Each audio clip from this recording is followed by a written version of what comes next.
Halo teman-teman, apa kabar? Semoga selalu dalam keadaan sehat, dilancarkan rezekinya, dan selalu berada di lindungan Tuhan Yang Maha Esa. Oke, pada hari ini saya ingin kembali share tips-tips seputar Google Sheet ya. Kalau kemarin kita sudah belajar tentang kontip untuk menghitung jumlah siswa laki-laki dan siswa perempuan, dan di Reels juga saya share tentang validasi ya, validasi data. Nah, selanjutnya untuk video kali ini saya ingin share rumus VLOOKUP.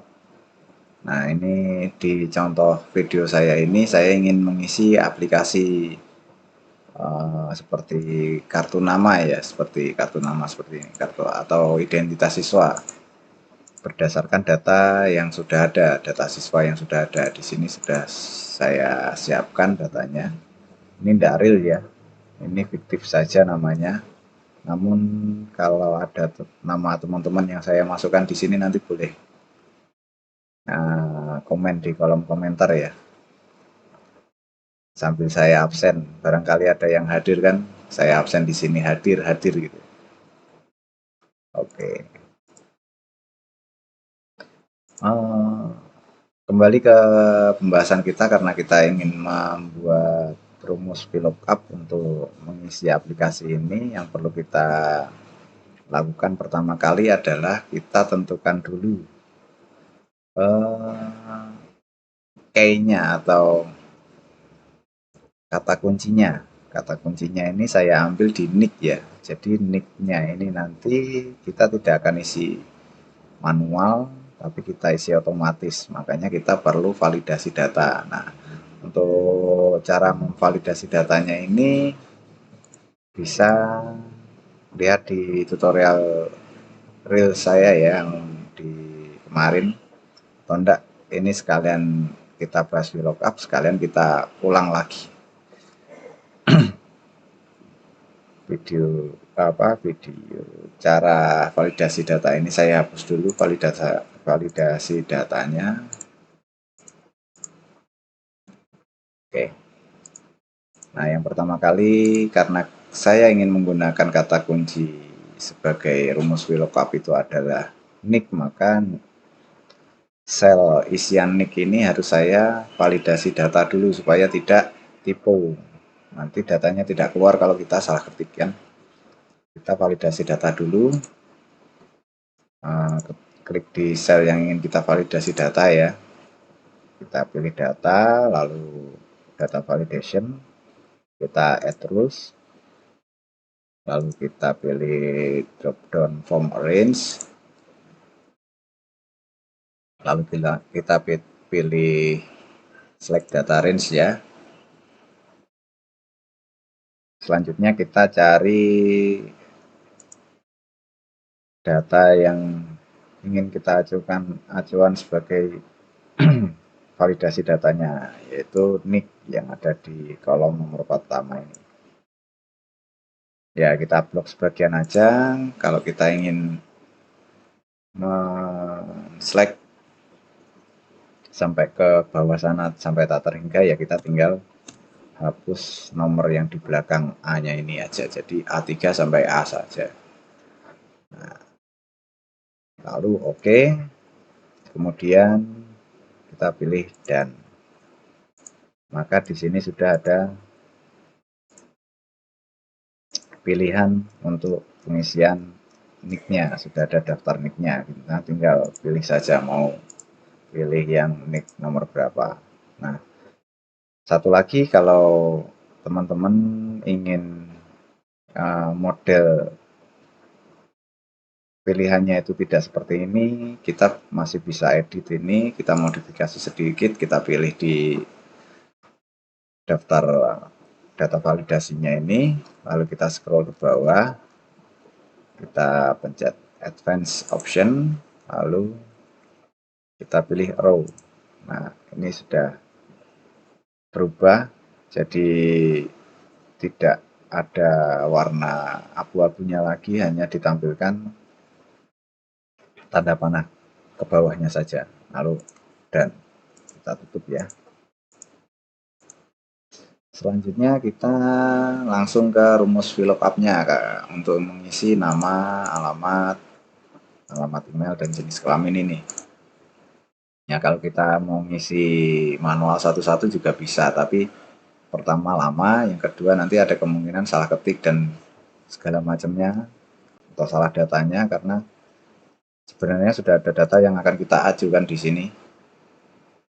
Nah, kita cukup pakai VLOOKUP, nanti ketika kita pilih nick-nya itu nomor berapa, nanti akan otomatis akan muncul namanya yang punya nick ini siapa dan data-datanya seperti apa. Kita langsung saja ya. Kita ketik di sini sama dengan VLOOKUP. Nah, di sini ada search key, range, index, dan is short. Nah, search key ini adalah kata kunci yang akan kita pakai. Tadi saya sudah jelaskan kita akan pakai data nick-nya ini sebagai kata kuncinya ya. Jadi kita pilih sel yang isi nick ini, yang berisi nick ini. Lalu agar select-nya ini tidak geser, kita kunci pakai dengan menekan tombol F4. Nah, ini tidak akan, ketika rumus nanti ini kita copy ke alamat email, dan jenis kelamin, maka select selnya ini tidak akan bergeser, tetap di E3. Kemudian kita lanjut ke range-nya. Range-nya ini adalah acuan data yang akan kita ambil. Dalam hal ini saya ingin mengambil datanya itu dari data siswa di sheet data siswa ya.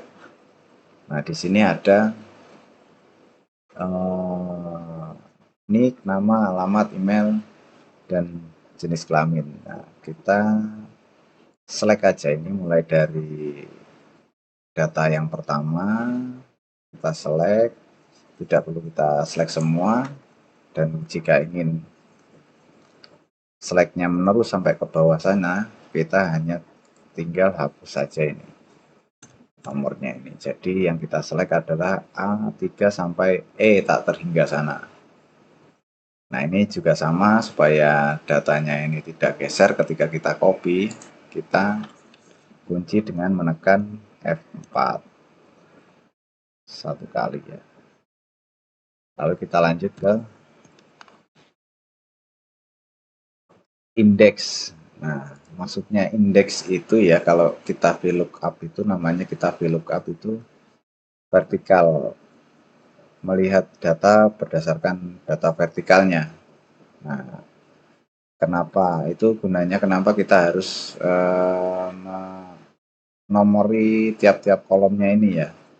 Nah, ini untung saja hanya 5 kolom saja yang ingin kita jadikan data referensi, tapi kalau sampai berpuluh-puluh kan, kita kalau mau menghitungi 1, 2, 3, 4, 5 kan agak lumayan payah juga ya.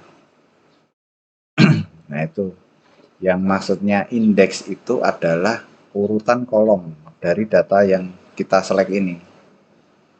Jadi nick itu berada di kolom pertama atau indeks nomor kolom pertama, nama itu indeks nomor kolom yang kedua, dan seterusnya. Alamat di kolom ketiga, email di kolom keempat, dan jenis kelamin di kolom kelima. Nah, itu ini adalah indeks atau nomor kolom yang akan kita isi di sini. Yang dimaksudkan indeks di sini adalah nomor kolom sesuai dengan urutan data yang akan kita select.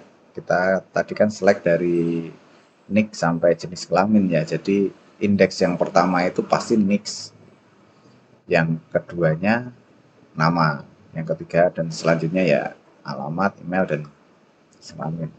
Karena kita tadi ingin mengisi data namanya, maka indeks yang kita masukkan ini adalah indeks atau kolom nomor yang berisi nama, yaitu nomor 2. Nah, ini 2 ini adalah indeks yang dimaksud.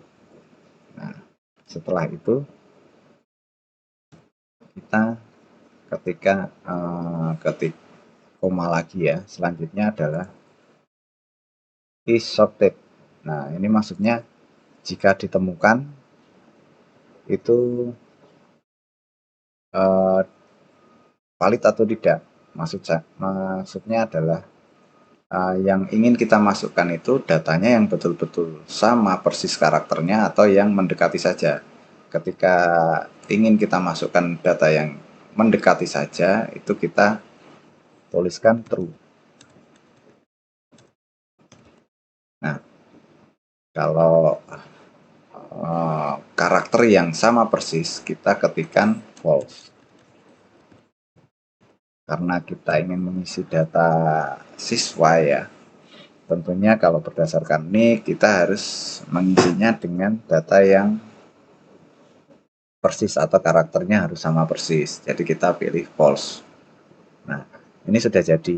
Jadi ketika kita enter, nah maka kan otomatis masuk di sini nama Akbar. Jadi nick nomor 1603 ini adalah Akbar siswanya, nama siswanya. Apa betul nick 0603? Ya, Akbar kan.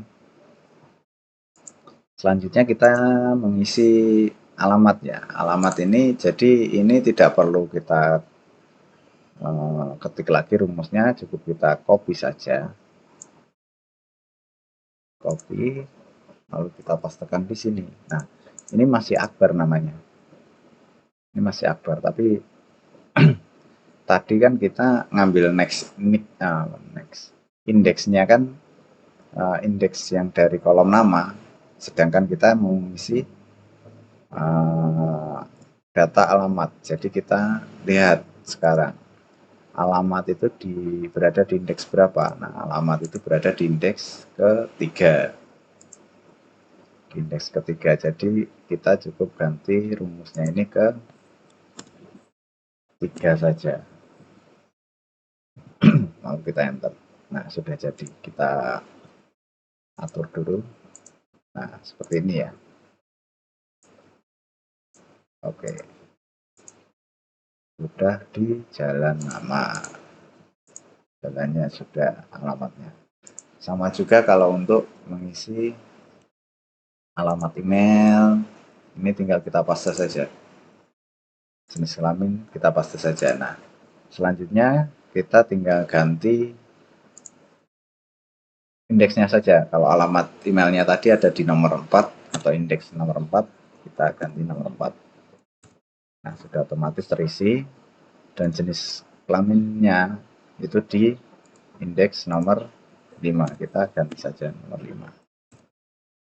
Oke, sudah jadi. Jadi ketika kita ingin mengganti datanya ini dengan siswa yang berbeda, kita tinggal pilih saja nicknya, pilih saja nick yang kita mau. Di sini nanti akan semuanya berubah. Nah, ini contohnya di nick 1612 ini ada nama siswanya adalah Indah, alamatnya di Jalan Indah ini fiktif ya. Indah ini namanya juga saya tidak tahu yang namanya Indah itu yang mana, terus yang jalannya ini apakah betul ada yang di Jalan Indah itu, ya saya tidak tahu, ini fiktif aja. Jenis kelaminnya perempuan, alamat emailnya indah@gmail.com. Nah, seperti itu. Atau kita mau pilih 1610, wah ini Herlin. Nah, pilih lagi nomor berapa, kita random. Nah, Melinda, apakah benar yang 1620 itu adalah Melinda? Kita tinggal lihat saja di sini. Nah, Melinda. Tadi 1612 Indah, terus di 1610 ada Herlin. Nah, jadi cukup mudah. Kita tinggal pilih satu data saja, langsung berubah. Oke, mungkin itu yang bisa saya share untuk video kali ini. Semoga bermanfaat ya untuk mempermudah pekerjaan-pekerjaan teman-teman yang khususnya bekerja di bidang administrasi. Oke, terima kasih. Kita sambung di video-video selanjutnya untuk tips-tips selanjutnya.